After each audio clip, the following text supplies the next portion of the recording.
How to view FSN report in Businet.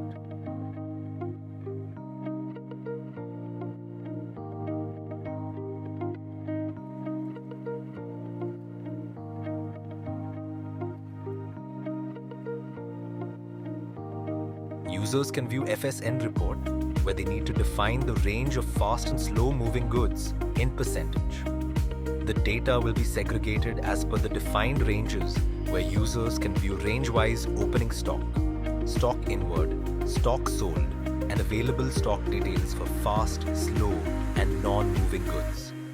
They can also export the report in Excel format.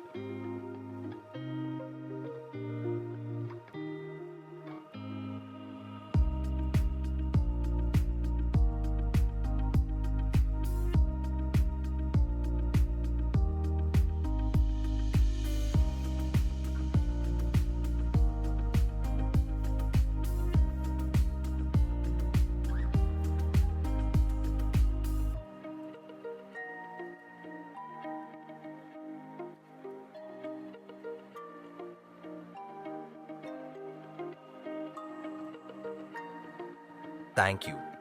For more details or queries, please contact Businet team.